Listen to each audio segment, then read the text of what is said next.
Mga kababayan, kung napanood ninyo ang previous content natin tungkol sa modernization ng Philippine Air Force at sa tuloy-tuloy na pagdating ng mga bagong assets para sa ating sandatahang lakas, mukhang may panibagong good news na naman tayong pag-uusapan ngayon.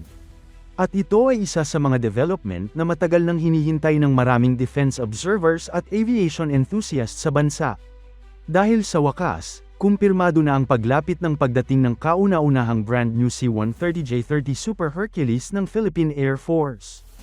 At ang mas magandang balita pa rito, hindi lang isa kundi dalawang bagong C-130J ang inaasahang darating ngayong taon.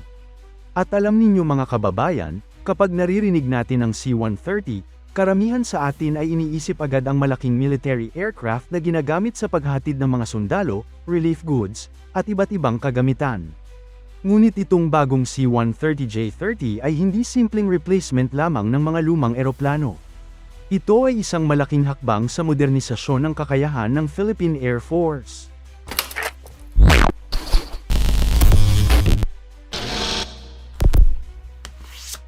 Sa pinakahuling update, ang unang aircraft na may tail number 6014 ay kasalukuyang nasa final outfitting at paint phase na sa Lockheed Martin facility sa Marietta, Georgia, USA. Sa madaling salita, nasa huling bahagi na ito ng paghahanda bago tuluyang isumite sa Pilipinas. Kapag sinabing final outfitting phase, dito na inilalagay ang mga natitirang kagamitan, systems integration, pagsusuri sa iba't ibang bahagi ng aircraft, at pagsisiguro na lahat ng components ay gumagana ng maayos bago ito sumailalim sa mga test flights. Ibig sabihin mga kababayan, hindi na ito usapan lamang o plano pa lang. Nasa mismong production stage na ang aircraft at malapit na talaga itong lumipad patungo sa ating bansa.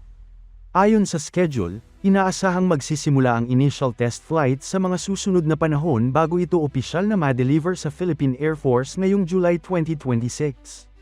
Ngunit hindi pa doon nagtatapos ang magandang balita. Sa ilalim ng humigit kumulang 22 bilyon at 200 milyong pisong Horizon 2 AFP Modernization Program deal, 3 factory fresh o brand new C-130J-30 Super Hercules ang matatanggap ng Philippine Air Force.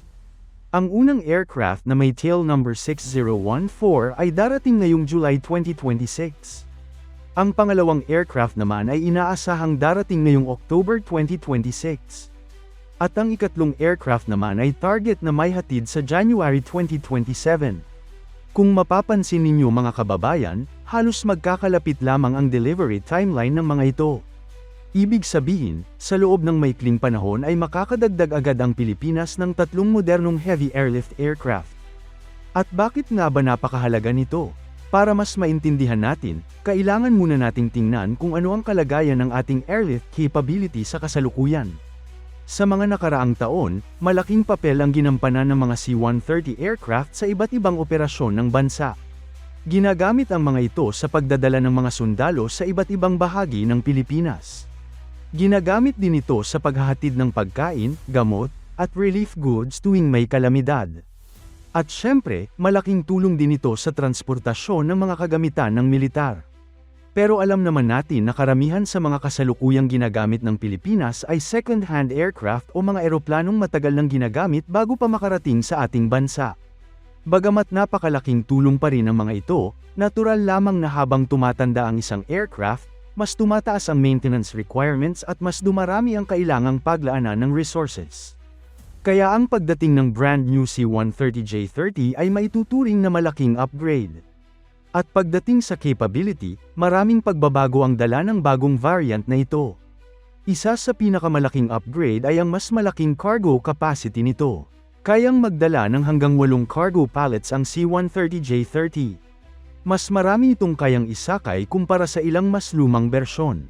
Ibig sabihin, sa isang biyahe pa lamang ay mas marami ng kagamitan o supplies ang maaaring may hatid sa iba't ibang bahagi ng bansa.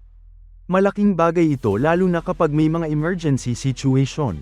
Halimbawa, kung may malakas na bagyo na tumama sa Visayas o Mindanao, maaaring maghatid agad ng mas maraming relief goods sa mas maikling panahon. Hindi na kailangang paulit-ulit ang biyahe para lamang may hatid ang parehong dami ng kargamento. Bukod pa rito, kaya rin itong magsakay ng hanggang 128 sundalo sa isang flight. Kung troop deployment ang pag-uusapan, napakalaking tulong nito. Sa isang archipelagic nation tulad ng Pilipinas na binubuo ng mahigit 7,000 isla, mahalaga ang kakayahang mabilis na mailipat ang mga tropa mula sa isang lugar patungo sa iba. Hindi naman kasi konektado ang lahat ng lugar sa pamamagitan ng lupa. May mga pagkakataon na tanging himpapawid at dagat lamang ang pinakamabilis na paraan ng transportasyon. At sa panahon ngayon kung saan mahalaga ang mabilisang response capability, malaking tulong ang pagkakaroon ng modernong airlift fleet. Isa pa sa mga malaking upgrade ay ang mas mahusay nitong fuel efficiency. Sa unang tingin maaaring isipin ng ilan na maliit na bagay lamang ito. Pero para sa military operations, napakahalaga nito. Mas matipid sa fuel ay nangangahulugan ng mas mahabang operational capability at mas mababang operational cost sa katagalan. Bukod dito, mayroon ding mas malalakas na makina ang C-130J-30 kumpara sa ilang naunang bersyon. Dahil dito, mas maganda ang performance nito lalo na kapag may mabibigat na karga. Mas mabilis din ang response capability nito kapag kinakailangan sa iba't ibang operasyon. At isa pang malaking pagbabago ay ang modern glass cockpit nito. Noong mga nakaraang bersyon ng C-130, mas marami pang analog instruments at mas mataas ang workload ng crew. Ngayon, gamit ang modern digital systems, mas mabilis makita ng piloto ang mahalagang impormasyon habang nasa ere.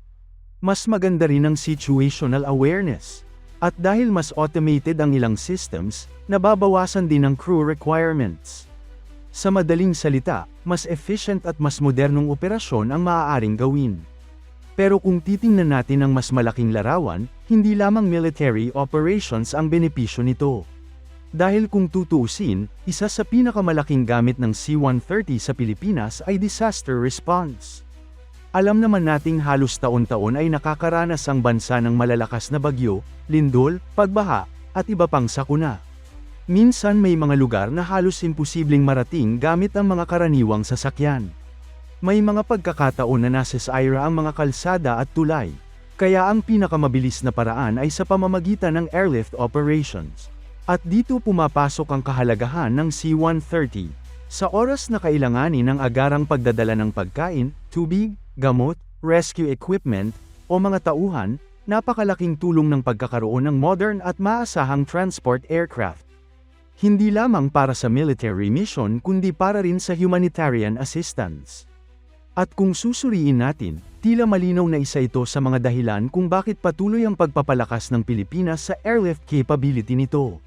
Dahil sa isang bansang napapalibutan ng dagat at binubuo ng napakaraming isla, hindi sapat ang lakas sa lupa lamang.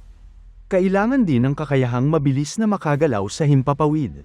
Sa ngayon, hinihintay na lamang ng marami ang unang paglipad ng tail number 6014 sa mga test flights nito bago ang opisyal na turnover sa Pilipinas.